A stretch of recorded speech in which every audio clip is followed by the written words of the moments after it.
Hello friends, स्वागत है आप सभी का हमारे इस क्लास में। दिल्ली के एनसीईआरटी एमसीक्यू सीरीज में हम लोगों ने कई सारे प्रश्न कर लिए। आज इस क्लास का यानी कि क्लास 7 का जो साइंस चल रहा है, इसका आज लास्ट क्लास है। उम्मीद है कि आप लोगों को ये क्लास समझ में आ रहा होगा।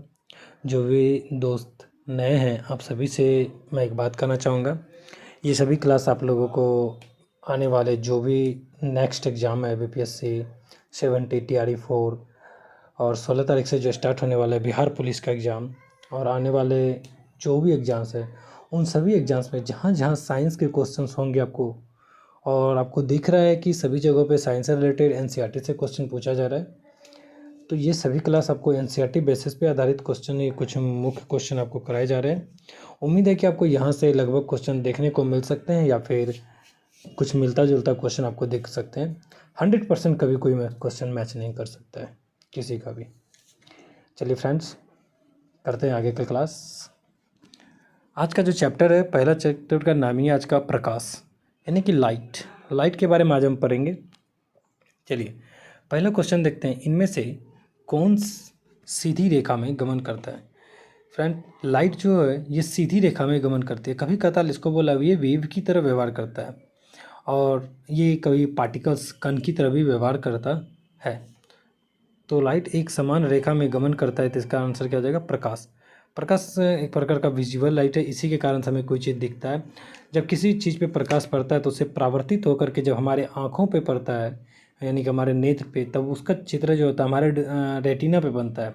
याद रखिएगा, रेटिना पे जो चित्र बनता है वो उल्टा बनता है। कैसे बनता है? उल्टा बनता है लगभग, और हमारा माइंड इसे क्या करता है? सीधा करके देखता है। तो आंसर क्या हो जाएगा यहाँ पे? प्रकाश हो जाएगा। गोलीय दर्पण कितने तरह के होते हैं? गोलीय दर्पण कुल 2 प्रकार के होते हैं। कितने प्रकार के? 2 प्रकार के होते हैं। एक समतल होता है, एक सिंपल दर्पण क्या होता है? समतल। हम लोग जो डेली घर पे यूज करते हैं दर्पण, वो किस प्रकार दर्पण होता है? वो समतल दर्पण होता है। समतल दर्पण पे किसी वस्तु का जो चित्र उतनी दूरी पे बनता है जितनी दूरी पे हम खड़े रहेंगे। अगर हम दर्पण से 5 मीटर पीछे खड़े रहेंगे तो दर्पण में भी जो चित्र बन रहा होगा वो 5 मीटर पीछे बन रहा होता है। दूसरा बात, अगर किसी भी चीज़ का हम लोग पूरा चीज़ देखना, जैसे कोई 10 मीटर का चीज़ है, उस 10 मीटर की चीज़ को हम लोग दर्पण में देखना चाहते हैं, तो दर्पण 5 मीटर का कम से कम होना चाहिए। दर्पण कितने मीटर का होना चाहिए? 5 मीटर का, यानी कि वस्तु की आधी लंबाई का दर्पण होना चाहिए। चलिए आगे बढ़ते हैं। प्रकाश की दिशा को बदलने की प्रक्रिया को क्या कहते हैं? जब प्रकाश की दिशा बदलता है, इसे क्या कहते हैं? प्रकाश क्या करता है? टकरा करके ये बदल जाता है। जैसे प्रकाश इस पर टकरा करके इधर मुड़ गया, यहाँ से आया इधर मुड़ गया, इधर से आया इधर मुड़ गया।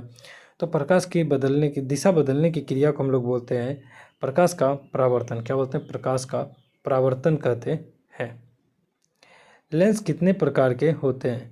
लेंस कुल 2 प्रकार के होते हैं, उत्तल लेंस, अवतल लेंस। कौन कौन होते हैं? उत्तल लेंस और अवतल लेंस। इन दोनों लेंस के बारे में आप पढ़े होंगे। कहता है कि दूर दृष्टि दोष, यानी कोई चीज़ दूर दृष्टि दोष में दूर का दिखेगा, नज़दीक का नहीं दिखेगा। तो दूर है तो दूर हो गया ना, तो इसको बोलिएगा उत्तल। क्या बोलिएगा? उत्तल, यानी कि दूर। इसको शॉर्टकट में याद रखिए, दूर कोई चीज़ है तो उत्तल। तो दूर दृष्टि दोष को दूर करने के लिए लोग उत्तल लेंस का प्रयोग करते हैं।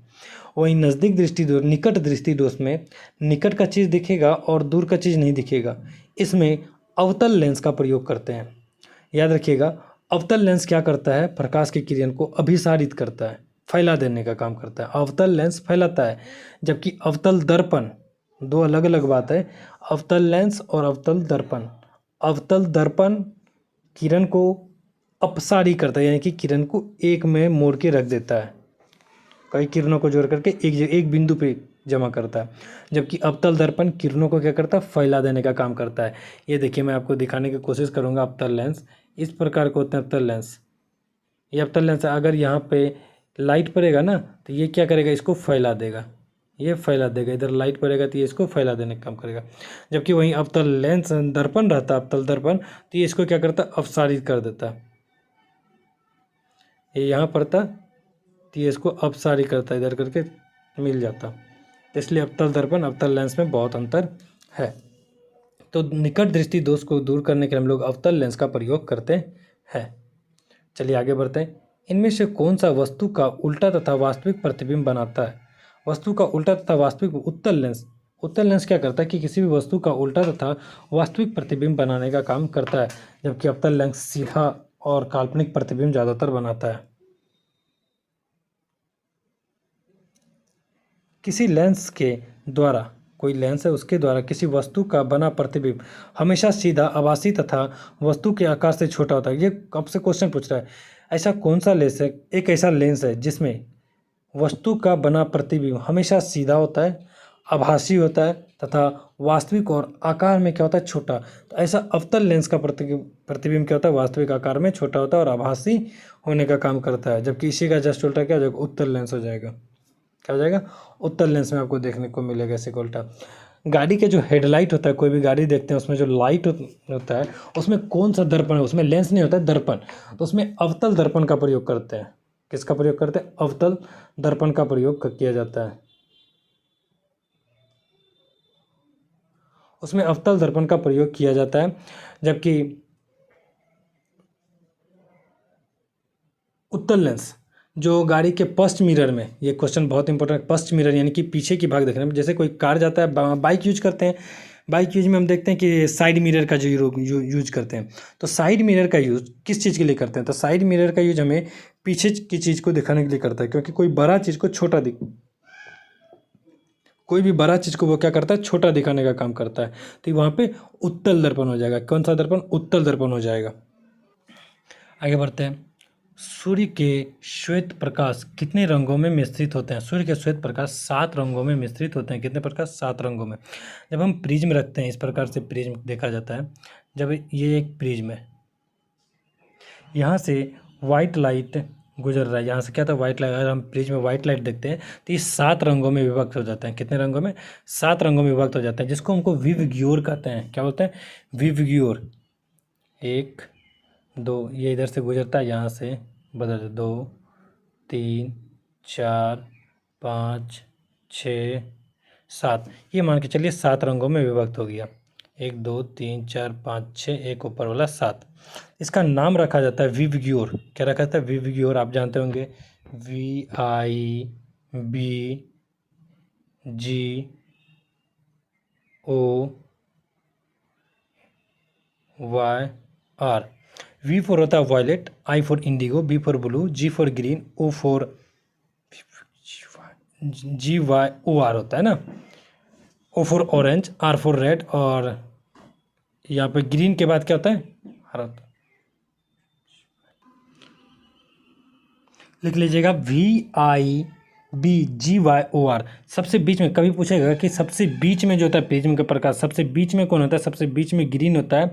V फॉर वायलेट होता है, I for indigo, B for blue, G for green, Y for yellow, O for orange और R फॉर रेड होता है। आपको पता है ना, लाल रंग का जो तरंगदैर्घ्य होता है सबसे ज़्यादा होता है, और वायलेट जो बैगनी कलर होता है, जो सबसे पहले आपको दिखा, पर वायलेट, इसका जो होता है तरंगदैर्घ्य सबसे कम होता है और ऊर्जा ज़्यादा होता है, ऊर्जा ज़्यादा होता है। जबकि आर का ऊर्जा कम होता है, तरंगदैर्घ्य ज़्यादा होता है। तो इसी तरंगदैर्घ्य के कारण इसे खतरों के लिए लाल रंग दिखाया जाता है, ताकि दूर से दिख जाए, फोकस पड़ जाए।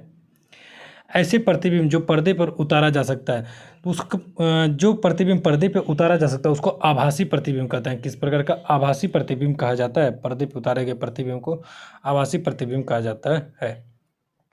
समतल दर्पण अपने ऊपर पड़ने वाले प्रकाश की दिशा को क्या करता है, समतल दर्पण प्रकाश की दिशा को करता बदल देता है। जो समतल दर्पण होता है प्रकाश की दिशा को ये बदल देने का काम करता है।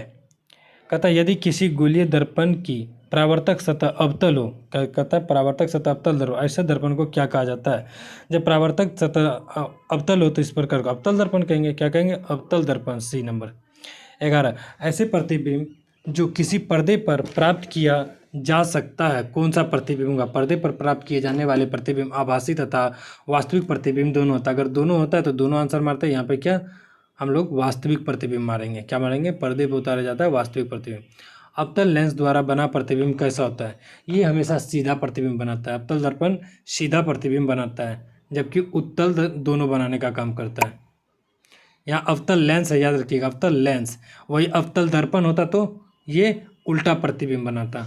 अवतल दर्पण उल्टा बनाएगा, अवतल लेंस सीधा बनाएगा। जो दर्पण करता है उसका उल्टा लेंस में हो जाता है। गोलीय दर्पण कितने प्रकार के होते हैं? गोलीय दर्पण 2 प्रकार के होते हैं। गोलीय दर्पण 2 प्रकार का, अवतल और उत्तल। सिनेमा हॉल में पर्दों पर दिखने वाला चित्र वास्तविक है या आभासी? जो पर्दों पर दिखता है तो वो वास्तविक होगा ना, सीधी सी बात है। जो भी पर्दे पे दिखने वाला क्या होता है? वास्तविक। निम्नलिखित में से दर्पण द्वारा किस वस्तु का आभासी प्रतिबिंब मिल सकता है? किसी वस्तु का आभासी प्रतिबिंब मिल सकता है। तीनों प्रकार किसके द्वारा? समतल दर्पण द्वारा, अवतल दर्पण, उत्तल दर्पण द्वारा, सभी के द्वारा। क्या हो जाएगा इसका आंसर? सभी के द्वारा। अर्थधन शीशे में कतारदार शीशे में निम्नलिखित में से किसका उपयोग होता है?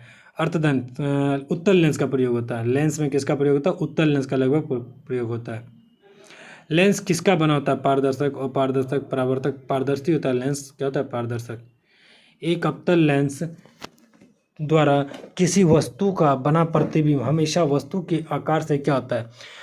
जो अवतल लेंस द्वारा प्रतिबिंब बनता है हमेशा वस्तु के आकार से ये छोटा प्रतिबिंब बनाता है। कैसा बनाता है? छोटा। चलिए अगला क्वेश्चन करते हैं। अगला पौधों में जनन। क्या है? पौधों में जनन। ये बायोलॉजी से चैप्टर है, उससे ऊपर जो पर है वो फिजिक्स का चैप्टर था। सभी पौधों में जड़, तना तथा पत्तियों होती है, ठीक है। पौधों के शरीर की ये संरचनाएं पौधों को क्या कहलाती है? ये संरचनाएं पौधों को कायिक भाग कहलाता है। क्या कहता है? कायिक भाग कहलाता है। पौधों में जनन की विधियां को वृहद भागों में बांटा गया। अलग अलग कई भागों में, 2 भागों में बांटा गया खास करके। कितने? 2 भागों में। किस जनन में नए पौधे का उत्पादन बीजों से नहीं होता है? किस प्रकार का जनन होता है जो कि नए? अलैंगिक जनन ऐसा होगा। कैसा होगा? अलैंगिक। जैसे कि किसी भी पेड़ का डाल काट के लगा देना, पत्तों के काट कर लगा देना, ये क्या होता है? अलैंगिक। जैसे कि ब्रायोफाइटा क्या होता है? पत्ते के द्वारा जनन कर जाता है, तो ये अलैंगिक विधि हो गया। वही लैंगिक विधि हो गया, जैसे गेहूँ हो गया, चना हो गया, सरसों, ये सब में लैंगिक विधि। कई पुष्प होते हैं लैंगिक विधि करते हैं और कई अलैंगिक, कई दोनों करते हैं। इनमें से कौन सा एक भूमिगत तना है जिसमें भोज्य पदार्थ संचित रहता है? भूमिगत तना यानी कि जमीन के अंदर वाला तना, जिसको रूट नहीं बोलते हैं। आलू क्या है? रूट नहीं, आलू स्टीम है। आलू क्या है? स्टीम, जो कि जमीन के अंदर होता है। प्याज क्या है? स्टीम है, तना जो जमीन के अंदर होता है। और लहसुन क्या है? स्टीम, जो कि जमीन के अंदर होता है। क्या हो जाएगा? डी नंबर आंसर बिल्कुल सही है, जो इसमें भोजन जमा रहता है। किसकी सतह पर कई कलियां या आंखें विद्यमान होती है? आलू की सतह पर देखे होंगे कई कलियां होता है। आलू क्या है? एक प्रकार का, आलू एक प्रकार का स्टीम है। मादा युग्मक से नर युग्मक के संयोजन की विधि को क्या कहते हैं? मादा से नर युग्मक, इसे निषेचन कहता है। क्या कहलाता है? निषेचन कहलाता है। वह प्रक्रिया जिसके द्वारा सभी प्राणी अपने ही जैसे जीवों को उत्पन्न करता है, जनन क्रिया।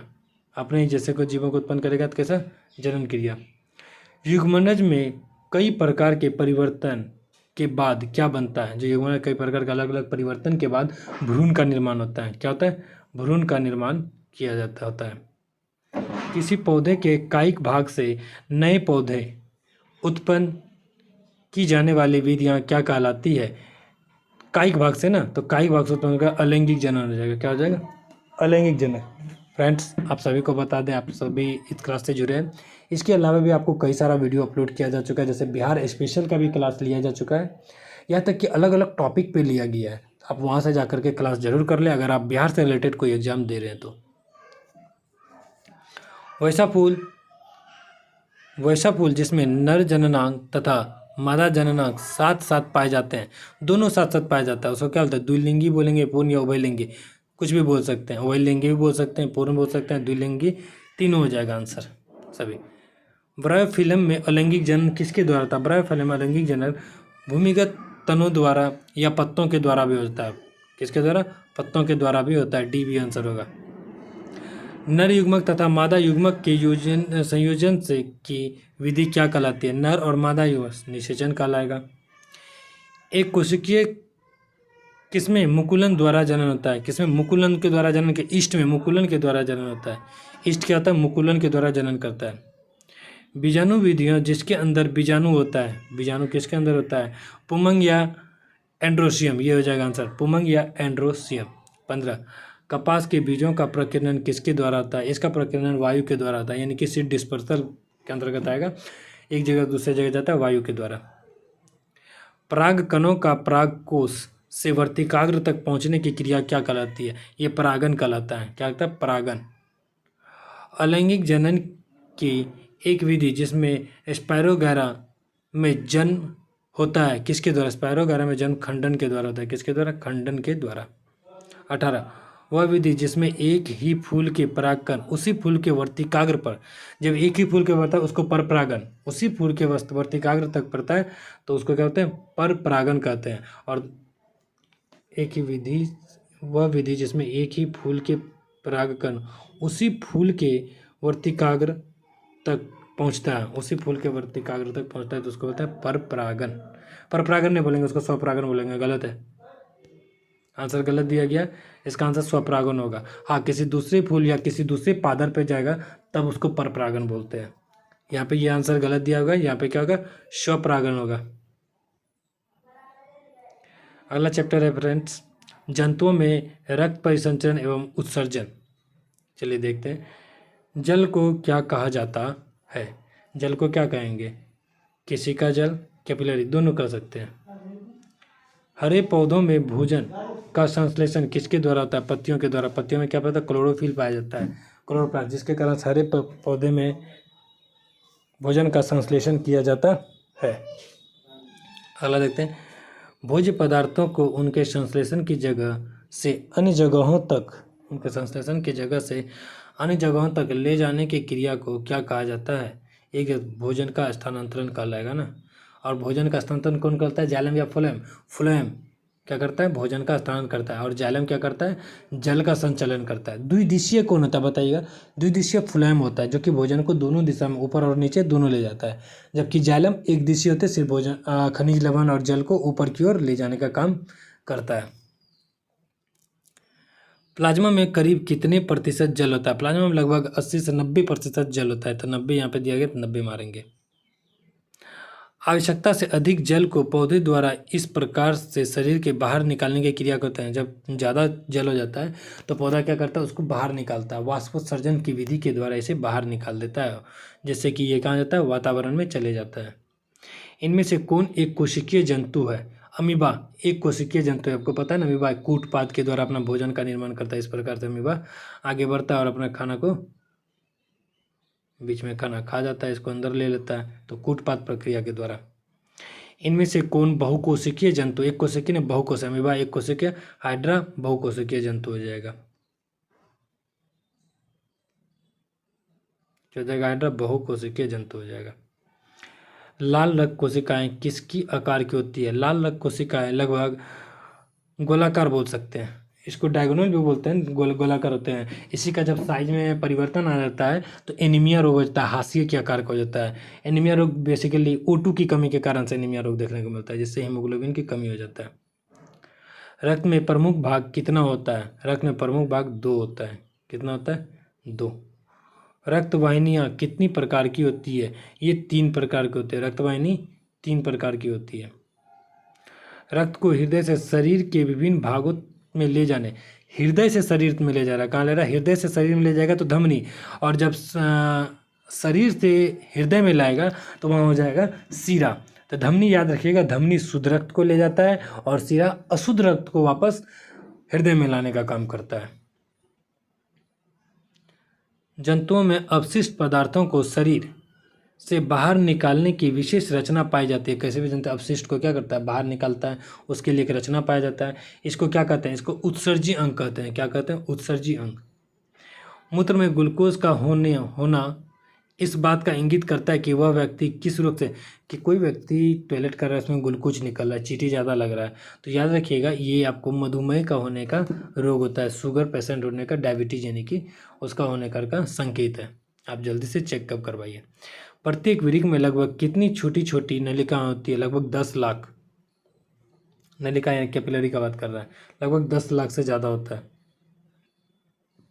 हीमोग्लोबिन नामक वर्णक किसमें पाया जाता है? ये लाल रक्त कणिका में पाया जाता है। किसमें पाया जाता है? लाल रक्त कणिका में। श्वेत रक्त कणिका क्या काम करता है? श्वेत रक्त कणिका हमारे जीवन रक्षा का काम करता है, यानी कि कोई भी घाव या रोगों से लड़ने का काम करता है। कौन करता है? श्वेत रक्त कोशिका कणिका। निम्नलिखित रचनाओं में किसके द्वारा पौधे मिट्टी से जल अवशोषित करते हैं? किसके द्वारा? जाइलम से। जो से जल, जो से जाइलम, याद रखिएगा, सिंपल याद हो जाएगा। हृदय का तालबद्ध संकुचन तथा शिथिलन क्या कहलाता है? तालबद्ध जो संकुचन शिथिलन होता है वो हृदय स्पंदन कहलाता है। हृदय स्पंदन कहलाता है, जिसको वृक्क कहते हैं। हृदय कब आराम करता है? हृदय दो धड़कनों के बीच में आराम करता है। रक्त का परिवहन हृदय में पूरे शरीर में किसके द्वारा होता है? रक्त का परिवहन हृदय में पूरे शरीर में किसके द्वारा होता है? धमनियों के द्वारा। किसके द्वारा? धमनी के द्वारा। निम्नलिखित में से किस प्रक्रिया द्वारा उत्पन्न चूषण बल के कारण ऊंचे वृक्षों में जल पहुंचता है? चूषण बल किसमें कहता है? वाष्पोत्सर्जन की क्रिया के द्वारा। किसके द्वारा? वाष्पोत्सर्जन की क्रिया के द्वारा जल क्या होता है? ऊपर तक पहुंच जाता है। पसीना में जल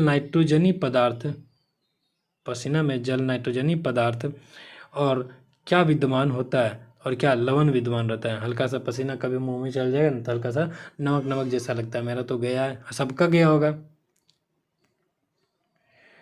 वृक्क की रचनात्मक तथा क्रियात्मक इकाई क्या होती है? वृक्क की रचनात्मक, इसे नेफ्रॉन कहा जाता है। क्या कहता है? नेफ्रॉन। धन्यवाद फ्रेंड्स, उम्मीद है कि आपको ये क्लास समझ में आया होगा। इस क्लास को लाइक शेयर और सब्सक्राइब जरूर करें अगर आप नए हैं। मिलते हैं फिर अगले क्लास में। तब तक के लिए आप सेफ रहें, सुरक्षित रहें।